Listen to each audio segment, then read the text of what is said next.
বন্যা পরিস্থিতি নিয়ে জনস্বার্থ মামলা এবং ক্ষতিপূরণ সুনিশ্চিত করার আবেদন। কথা বলবো প্রতিনিধি অর্ণবের সঙ্গে। অর্ণব, কি মামলা এটা, কি বিস্তারিত জানবো? দেখো, গত এক সপ্তাহ ধরে 3 জেলা আমাদের পশ্চিম মেদিনীপুর, হাওড়া, হুগলি তার একটা বড় অংশ বন্যার কবলে রয়েছে এবং ঘাটাল সহ একাধিক জায়গা এখন পর্যন্ত জলের তলায়। এই অবস্থায় বন্যা যারা ক্ষতিগ্রস্ত হয়েছেন প্রত্যেককে এখনো পর্যন্ত সবাই ক্ষতিপূরণ পাননি, তারা স্বাভাবিক ছন্দে ফিরতে পারছেন না এবং যে অভিযোগ জনস্বার্থ মামলায় যে প্রশাসনিক স্তরে যে উদ্যোগ নেওয়া হচ্ছে সেই উদ্যোগ সবার কাছে সেটাকে পৌঁছাচ্ছে না। তাই প্রধান বিচারপতির কাছে অনুমতি চাওয়া হয় জরুরি ভিত্তিতে জনস্বার্থ মামলা করার। প্রধান বিচারপতি PS শিবাত্তনম জনস্বার্থ মামলা দায়েরের অনুমতি দিয়েছেন। বৃহস্পতিবার হয়তো শুনানি হবে। সেক্ষেত্রে মূল 3টে আবেদন দ্রুত, ওই 3টে যেহেতু পুজোর আগে দ্রুত স্বাভাবিক ছন্দে ফেরানোর জন্য প্রশাসন উদ্যোগ নেই। 2, যারা যারা ক্ষতিগ্রস্ত হয়েছে বন্যার জলে, যাদের বাড়ি ঘর দোর, জমি ফসল এমনকি গবাদি পশু বা ছাগল ইত্যাদি যারা ক্ষতিগ্রস্ত হয়েছে প্রত্যেককে যেন ক্ষতিপূরণ পায় সেটা সুনিশ্চিত করা। আর প্রতি বছর এই যে বন্যার জল ঢুকে পড়া এবং সেটাকে কন্ট্রোল করতে না পারা, এটা নিয়ে আদতে সরকারের কি পরিকল্পনা রয়েছে তা সুনির্দিষ্টভাবে আদালতে জানার। ওকে, আর বন্যা পরিস্থিতির ছবি দেখাবো আপনাদেরকে। ডিভিসি ছাড়া জলে প্লাবন, কিছু জায়গায় জল নামলেও অনেক জায়গাতেই কোমর সমান জল। কোথাও কোমর সমান জল, কোথাও জল বের করতে হলে পাম্প চালানো হচ্ছে।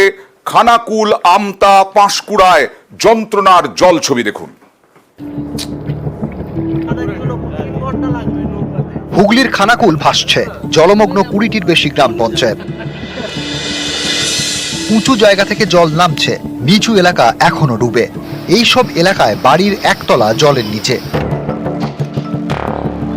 যাতায়াতে একমাত্র ভরসা নৌকা। স্বাস্থ্যকেন্দ্রে জল, তাই উঁচু জায়গায় শিবির করছেন স্বাস্থ্যকর্মীরা। এখানকার যতটুকু এলাকা অব্দি যাওয়া যায় আমরা মোটামুটি গেছি। আমার আশা দিদি, আমার এনএম দিদিরা সবাই ওষুধপত্র দেওয়ার চেষ্টা করেছে। সুস্বাস্থ্য কেন্দ্র টোটালি আমার জলের তলায় চলে গেছে। সুস্বাস্থ্য কেন্দ্রে আমরা ঢুকে পরিষেবা দিতে পারছি না, সেই জন্য আমরা এলাকার বাইরে বাইরে গিয়ে যতদূর সম্ভব দিতে পারছি। খানাকুলে ত্রাণ বিলি করে কামারপুকুর রামকৃষ্ণ মঠ ও মিশন। বিভিন্ন গ্রামে যেসব জায়গা আরো বেশি বেশি জলবন্দী হয়ে আছে মানুষ, সেই সব জায়গায় পৌঁছে দেবো। এখন প্রাথমিকভাবে আমরা চিড়ে, চিনি, বিস্কিট সবার হাতে তুলে দেবো। বেলুন মঠ থেকে করা হচ্ছে। হাওড়ার আমতা ও উদয়নারায়ণপুর, এখানেও উঁচু জায়গা থেকে জল নামছে, ভাসছে নিচু এলাকা। আমতায় জমা জল বের করতে চালানো হয় পাম্প। আমরা বিভিন্ন সুইচ গেটগুলো খোলার সঙ্গে সঙ্গে অনেকগুলি পাম্প লাগাচ্ছি যাতে দ্রুততার সঙ্গে জলটা নামে। জল অনেকটা জমে আছে, মানুষকে এখনো নৌকা চলাচল করতে হচ্ছে, তাই আমরা দুর্গম জায়গায় পৌঁছাতে অনেকটা সময় লাগছে। উদয়নারায়ণপুর, আমতা এবং বাগনান এইসব এলাকা থেকে জল নামছে। হাওড়া জেলা কৃষি দপ্তর জানিয়েছে, হাওড়া গ্রামীণ এলাকায় 11,411 হেক্টর ধান জমি নষ্ট হয়েছে। 928 হেক্টর জমিতে নষ্ট হয়েছে সবজি। পুরো জমিটাতে ধান ছিল, আজপাশে লোকালের সময় অনেক সব জমি একটা কিছু জায়গা নেই, সব একদম জলে তোলা দিই, পুরোপুরি নষ্ট হয়ে গেল। ধান আর কিছুই হবে না। পূর্ব মেদিনীপুরের পাঁশকুড়া, এখানকার শহর ও গ্রামীণ এলাকায় জল যন্ত্রণা, ত্রাণ পেতে হুড়োহুড়ি। নিউজ 18 বাংলা। এই লাইন দেখাতে দেখাতে গিয়েছিলাম ব্রেকে। এটা হচ্ছে ইসলামপুরের সুজালি গ্রাম পঞ্চায়েতে। বহু মানুষ লাইন দিয়ে দাঁড়িয়ে আছেন, না আধার কার্ডের জন্য নয়, রেশনের জন্য নয়, তোলাবাজির টাকা ফেরত পাচ্ছেন এই সমস্ত সাধারণ মানুষ। তৃণমূলের প্রাক্তন অঞ্চল সভাপতি এবং পঞ্চায়েত প্রধান যিনি বহিষ্কৃত, নুরি বেগম, তারা 1200 মানুষের কাছ থেকে টাকা তুলেছিলেন। কিসের ভিত্তিতে? কথা বলবো প্রতিনিধি রকির সঙ্গে, চঞ্চলের সঙ্গে। চঞ্চল, কি অভিযোগ ছিল? তোমাকে জানিয়ে রাখি যে 2022 সালে আবাস যোজনা প্রকল্পের যে ঘরের টাকা, সেই ঘরের টাকা কিন্তু এই পাইয়ে দেওয়ার নাম করে তৎকালীন যে অঞ্চল সভাপতি ছিলেন আব্দুল হক এবং তার স্ত্রী, বর্তমান যিনি প্রধান রয়েছেন গ্রাম পঞ্চায়েতে, তাদের বিরুদ্ধে অভিযোগ উঠেছিল যে তারা ঘর পাইয়ে দেওয়ার নাম করে প্রত্যেক বেনিফিশিয়ারির কাছ থেকে 10,500 টাকা করে টাকা কাটমানি হিসাবে তুলেছিলেন এবং সেই টাকা কিন্তু যখন মানুষ পাচ্ছিলেন না, সেই বিষয় নিয়ে কিন্তু তারা বারবার অভিযোগ জানান। এমনকি কিন্তু লিখিত অভিযোগ হয় এই কাটমানির বিষয় নিয়ে অভিযোগ তুলে, এবং পরপর কিন্তু এই ঘটনা যখন দলের কাছে আসে, দল কিন্তু গত 7 সেপ্টেম্বর প্রধান নুরি বেগমকে দল থেকে বহিষ্কার করে তৃণমূল কংগ্রেসের নেতৃত্বরা। এরপরে আজকে দেখা গেছে যে ওই প্রধান বহিষ্কৃত প্রধান তিনি নিজের পঞ্চায়েতের থেকে আবার পুলিশ প্রশাসনের উপস্থিতিতে সেই টাকা ফেরত দিচ্ছিলেন। অর্থাৎ আজকে প্রথম দফায় দেখা গেল যে প্রায় 200 মানুষের হাতে সেই কাটমানির টাকা ফেরত দিয়েছেন। 200 মানুষের হাতে, কিন্তু জানা যাচ্ছে যে 1200 মানুষের কাছ থেকে নিয়েছিলেন।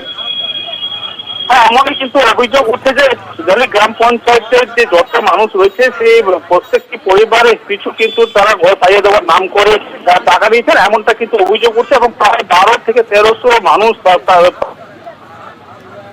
হ্যাঁ চঞ্চল, অভিযোগ করছেন অনেকেই। প্রধানের বিরুদ্ধে তোলাবাজির অভিযোগ, তিনি তো আর প্রধান নেই। চঞ্চল, একদমই গত 7 সেপ্টেম্বর তাকে কিন্তু দল থেকে, তৃণমূলের দল থেকে কিন্তু বহিষ্কার করা হয়েছে, এবং দল থেকে বহিষ্কার করার পরে কিন্তু তিনি যে একটা প্রক্রিয়া থাকে, অর্থাৎ যে পঞ্চায়েতের যে নির্বাচনের পরে যে একটা প্রধান হয়, প্রধানের পরে বলা যেতে পারে যে তার বিরুদ্ধে অনাস্থা, যেহেতু অনাস্থা এখনো পর্যন্ত হয়নি, তাই কিন্তু তিনি বর্তমানে কিন্তু ওই গ্রাম পঞ্চায়েতের পঞ্চায়েত প্রধান পদে কিন্তু রয়েছেন। সেই কারণে কিন্তু দেখা গেছে যে প্রধানের বিরুদ্ধে যে অভিযোগ, সেই অভিযোগ কিন্তু আজকে এক কথা বলা যেতে পারে সাধারণ মানুষের কাছ থেকে কাটমানি নিয়েছিলেন, সেটা এখন ফেরত দিতে বাধ্য হচ্ছেন ওই প্রধান এবং অঞ্চল সভাপতি, প্রাক্তন অঞ্চল সভাপতি। তবে প্রধানকে দল থেকে আগেই বহিষ্কার করা হয়েছে। নুরি বেগম টাকা নিয়েছে ওই দালালগুলোকে ছেড়ে দিয়ে, যে 10,000 টাকা করে যে তোমার ঘর হয়ে যাবে 15 দিনের ভিতরে, কিন্তু এখনো প্রায় কারো 1 বছর, কারো 6 মাস, কারো 9 মাস এরকম হয়েছে, কাউকে টাকা দেয়নি। তো ওরা 20,000 টাকা মাঙে, এখন 10,500 নিয়েছে, বাকি ঘর দেওয়ার পরে উপরে টাকা নেবে। হ্যাঁ, তো এইগুলো বলে এখন ঘর নাই, এখন পাবলিক আমরা সবাই ঢুকে যাচ্ছি, আমার ঘর দাও, আর না আমার টাকা ফেরত দাও। আর এবার চলে যাবো অন্য আরো একটি খবরে।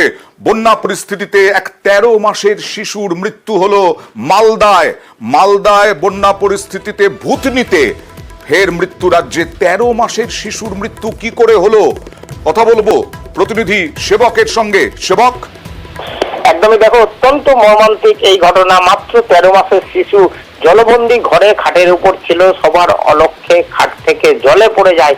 তারপর তাকে যখন উদ্ধার করা হয় তখন কিন্তু নিথর দেহই মিলেছে। দিন কয়েক আগে আমরা দেখেছিলাম এই ভূতনিতেই রাস্তা পারাপার করার সময় এক ব্যক্তি জলের স্রোতে ভেসে যান, পরে তার দেহ উদ্ধার হয়। এ নিয়ে গত 3 দিনের মধ্যে এইভাবে বন্যাজনিত কারণে বা জলবন্দী দশায় 2 জনের মৃত্যু হলো শুধু ভূতনিতে। এই যে শিশু দক্ষিণ চণ্ডীপুর গ্রাম পঞ্চায়েতের গুমানিটোলা এলাকায়, এখানে 1 মাস ধরে প্রায় জলবন্দী দশা। সেখানে প্রচুর মানুষ তারা বাড়ির ছাদে বসবাস করছেন বা খাট চৌকি উঁচু করে সেই সব জায়গায় মাচার মতো তৈরি করে বসবাস করছেন। চরম দুর্ভোগের মধ্যে তারা রয়েছেন, আর এরই মধ্যে যে মৃত্যুর ঘটনা, তার একেবারেই চরম দুর্ভোগের মধ্যে রয়েছেন, আর তার মধ্যে এই মর্মান্তিক ঘটনা। চারদিকে জল আছে, 3 ফিট 3.5 ফিট জল আছে। বাড়িতে ঘুমিয়েছিল, বাড়ির লোক সব ছাদে গিয়েছিল, বাচ্চা এবার নেমে খাট থেকে সরকে জলে পড়ে গেল। আজকে বোলপুরে দাঁড়িয়ে ঘোষণা করলেন মুখ্যমন্ত্রী মমতা বন্দ্যোপাধ্যায়, বন্যা পরিস্থিতিতে 28 জনের মৃত্যু, এবং দুর্গতদের পাশে রয়েছে রাজ্য, এবং মৃতের পরিবারগুলিকে 2 লক্ষ টাকা করে আর্থিক সাহায্য করার কথা। পরিযায়ী শ্রমিক মধ্যপ্রদেশ থেকে হত্যা করে পাঠিয়ে দিচ্ছে ডেড বডি বাংলায়, রাজস্থান থেকে হত্যা করে পাঠিয়ে দিচ্ছে ডেড বডি বাংলায়, উত্তরপ্রদেশ থেকে হত্যা করে ডেড বডি পাঠিয়ে দিচ্ছে বাংলায়। পরিযায়ী শ্রমিকরা যারা মারা গেছেন 2 লক্ষ টাকা করে সরকারের পক্ষ থেকে দেওয়া হচ্ছে। বন্যায় 28 জন মারা গেছেন, তাদের পরিবারকেও 2 লাখ টাকা করে দেওয়া হচ্ছে, এবং বিনা চিকিৎসায় যে 29 জন মারা গেছেন তাদের পরিবারকেও 2 লাখ টাকা করে দেওয়া হয়েছে।